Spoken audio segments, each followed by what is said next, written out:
ابھی میرے خیال میں ہمیں اس کو بہتر کرنا چاہیے اور اللہ کرے گا کہ معاملات جو ہے وہ ہمارے جو دوست ممالک ہیں اور جو درمیان میں چائنا ہے, ترکیہ ہے, قطر ہے اور دیگر ممالک ہیں وہ اپنا کردار ادا کریں. اور میرے خیال میں افغانیوں کو بھی سمجھ آنی چاہیے اور خاص طور پہ وہ دھڑے جو پاکستان کے لیے اچھا جذبہ رکھتے ہیں ان کو میرے خیال میں اپروچ کرنے کی ضرورت ہے. اللہ خیر کرے, بہتری ہو جائے گی, لیکن بھارت کے جو خواب ہیں وہ انشاءاللہ ہم پورے نہیں ہونے دیں گے.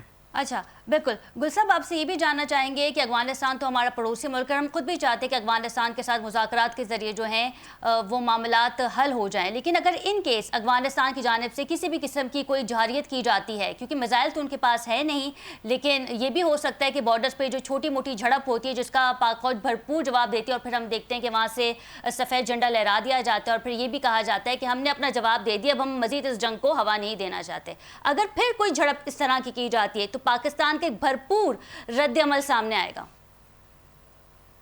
جی, اس میں تو کوئی شک و شبہ نہیں ہے. پاکستان نے اپنی زیرو ٹالرنس پالیسی جو ہے وہ اپنا لی ہے, نو نان سینس پالیسی ہے, اور ہم نے اپنے ریڈ لائنز ڈرا کر دی ہیں. پاکستان کی سرزمین پہ اس قسم کی کسی بھی کارروائی کو جو ہے وہ آئرن ہینڈز کے ساتھ نپٹا جائے گا اور بفٹنگ رسپانس دیں گے. اور پاکستان نے تہیہ کیا ہوا ہے کہ تمام دہشت گردوں کے ٹھکانے جو ہیں افغانستان میں ان کو تہس نہس کر دیں گے. یہ علیحدہ بات ہے کہ ابھی ٹاکس کے بہانے انہوں نے بہت سارے جو ٹھکانے تھے دہشت گردوں کے اور جو ٹریننگ کیمپس تھے ان کو کسی اور جگہ جو ہے منتقل کر دیا ہے, لیکن وہ ہمیں علم ہے کہ وہ کہاں ہیں. انشاءاللہ تعالیٰ بے فکر رہیں.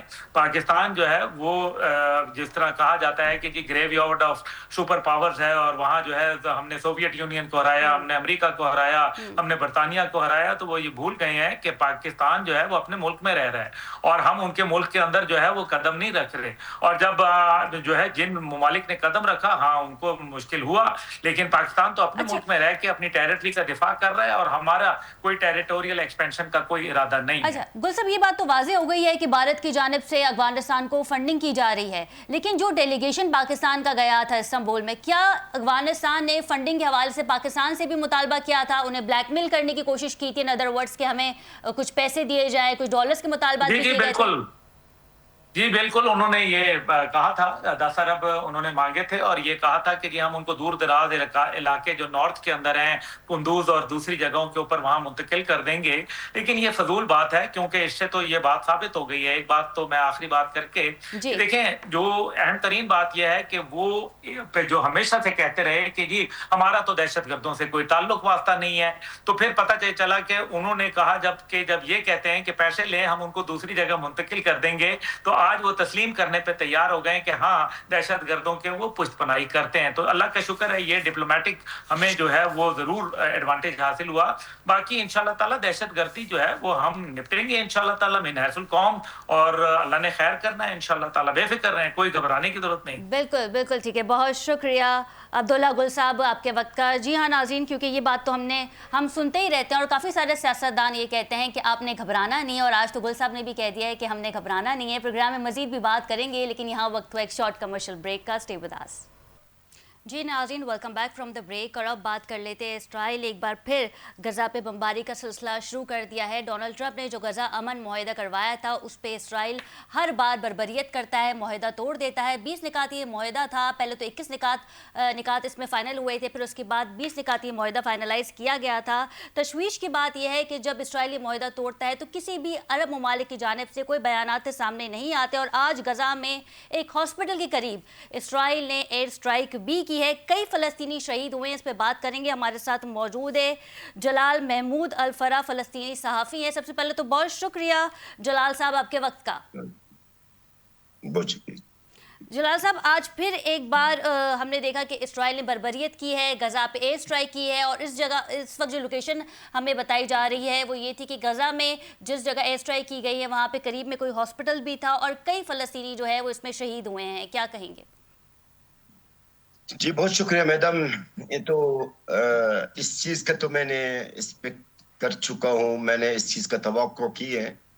جتنا جب سے یہ جنگ بند ہوئی ہے 10 اکتوبر اور نافذ العمل 11 اکتوبر کو ہوا تھا, تو کافی نیوز چینل پاکستان کے جتنے بھی ہیں میں نے کہا کہ یہ وقفہ ہے, یہ کوئی جنگ بندی نہیں ہے, یہ صرف ایک وقفہ ہے, یہ ایک جال ہے ہمارے لیے, فلسطینیوں کے لیے. ڈونلڈ ٹرمپ صاحب نے اسرائیل کے ساتھ مل کر انہوں نے بنایا. اور یہ صرف اپنے قیدیوں کے ریلیز کرانے کے لیے، رہائی کرانے کے لیے، غزہ سے نکلوانے کے لیے، کیونکہ جو چیز انہوں نے جو کام 2 سال 2 دن میں کر نہیں سکے طاقت سے، جی وہ اس نام نہاد معاہدہ کی ذریعہ سے ان کو کرنا تھا. باقی جو گزشتہ جو پچھلے 24 گھنٹے میں جو ہوا ہے جی وہ ایک خوفناک حملہ، ایک خوفناک بمباری ہے غزہ کے اوپر پچھلے 24 گھنٹوں میں ہوئی ہے، جس کے اندر 104 لوگ شہید ہوئے ہیں اور 277 لوگ زخمی. اچھا 104 جو شہید ہوئے ہیں، ان میں سے 44 بچے. یہ ہے اسرائیل کی بربریت، یہ اسرائیل کی ظلم، اور اس کا ساتھ جو امریکہ ہے. اس وقت غزہ کی جو صورتحال محترمہ ناقابل بیان ہے. بس ہمیں دکھایا گیا ہے، ہمیں ایک معاہدہ اچھا جلال صاحب، آپ سے یہ بھی جاننا چاہیں گے کہ یہ جو معاہدہ ہوا تھا تو کیا اس میں اس چیز کو ویریفائی کیا گیا تھا کہ اگر اسرائیل اس معاہدے کو توڑتا ہے تو سینکشن اسرائیل پر بھی لگ سکتے ہیں؟ دیکھیں دونوں فریقوں کو پابند کر دیا گیا ہے کہ آپ دونوں اس معاہدہ کا پابند رہیں گے، اس معاہدہ کا پاسداری کریں گے. حماس جو ہے، حماس کی طرف سے اس معاہدہ کی حماس کی طرف سے کوئی خلاف ورزی نہیں ہوئی ہے. آج کی صرف بات نہیں ہے، جب سے یہ 11 اکتوبر سے لے کر اب تک 211 لوگ شہید ہوئے. آج جو کل سے لے کر اب تک 104، اس سے پہلے دونوں ملا کر 211، یعنی 11 اکتوبر سے لے کر آج تک اسرائیل ڈیلی بیسس پہ اس معاہدہ کے خلاف ورزی کر رہا ہے. اسرائیل نے بازداری نہیں کیا. حماس نے تو اپنی جو بھی حماس کے سامنے جو بھی حماس سے مطالبہ کیا گیا، حماس نے پورا کر دیا. تمام زندہ قیدیوں کو رہائی کر دی انہوں نے. اچھا جو لاشیں ہیں قیدیوں کا حماس کے پاس جو اسرائیلی قیدی ہے، ان کو بھی تلاش میں کر رہے ہیں. جتنا ان سے ہو سکا انہوں نے نکال کر حوالہ کر دیا. حماس نے تو بازداری کی، سب اسرائیل کی طرف سے ہے. اور باقی رہا سوال ہمارے جو عرب یا ہمارے جنہوں نے ثالثی کردار ادا کی ہے اس معاہدہ کے اندر ہے، میرے بہن ان سے تو ہمارا توقع یہی ہے، ایک ہی چیز ہے، مذمت کریں گے، مطالبہ کریں گے. اس سے آگے اور کچھ نہیں کر سکتے اسرائیل کے ساتھ. اسرائیل کے ساتھ دیکھیے، آپ تاریخ کو دیکھیں یا اس 2 سال کو آپ دیکھیں، اسرائیل کے ساتھ کون ہمارے عربوں سے یا ہمارے ہمسروٹی سے، ہمارے امت مسلمہ سے کسی نے کچھ کر سکا؟ کچھ نہیں ہوا. بس یہی چلے گی، مطالبہ، مذمت. اچھا آپ تو خود وہاں فلسطین کے صحافی ہیں، تمام چیزیں آپ کے سامنے ہوئیں. جب یہ جنگ شروع ہوئی آپ نے اس کو کور بھی کیا، جب یہ معاہدہ ہوا آپ نے اس کو بھی کور کیا. آپ کیا سمجھتے ہیں کہ آخر یہ معاملہ کب ختم ہوگا، بربریت کب ختم ہوگی، یا یہ معاہدہ جو ہے وہ مکمل طور پر آخر میں اینڈ آف دا ڈے ہم دیکھیں گے کہ ناکام ہو گیا؟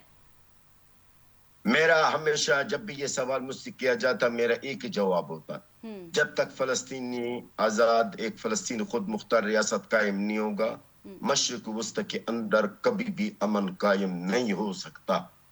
یہ بات طے ہے. یہ صرف میرا ذاتی رائے نہیں ہے بطور ایک صحافی ہے، نہیں جی، یہ میرا بھی رائے یہی ہے. ہمارے جتنی بھی عرب اور فلسطینیوں کے صحافی ہو، تجزیہ نگار ہو، سینئر پولیٹیشین ہو، سب کا ایک ہی رائے ہے، جب تک وہاں بے فلسطین. یار مجھے بتائیے، آج آپ نے ابھی تک جو شہادتیں ہوئی ہے 70,000 شہادتیں کے قریب ہوئی ہے. اچھا 20-25 ہزار اور ملبہ کے نیچے. خیر ہے کیا یہ فلسطینی عوام ختم تو نہیں ہوں گے؟ یہ مزاحمت ہے. اچھا اسرائیل کا تو یہ کہنا ہے کہ جب تک ہمیں آخری ڈیڈ باڈی نہیں ملے گی ہاسٹیجز کی تو یہ جنگ جاری رہے گی. تو کیا لگتا ہے آپ کو، کیا وجہ ہے کہ حماس کی جانب سے وہ آخری باڈی بھی نہیں دی جا رہی؟ نہیں، اس میں دیکھیے آپ اول تو ایک چیز میں آپ کو کلیئر کر دوں. اسرائیلیوں کی جو قیدی ہے، اسرائیل کی جو قیدی ہے جو حماس کے پاس ہے، حماس نے زیادہ تر دے چکا ہے ان کو. اب ان کو تلاش کرنے کے لیے میرے بہن آپ غزہ کا حالت دیکھیں، ان کو تلاش کرنا اتنا آسان نہیں ہے. اس کے لیے مشینری چاہیے، اس کے لیے ٹائم چاہیے، اس کے لیے وسائل چاہیے. نہ آپ وسائل دے رہے،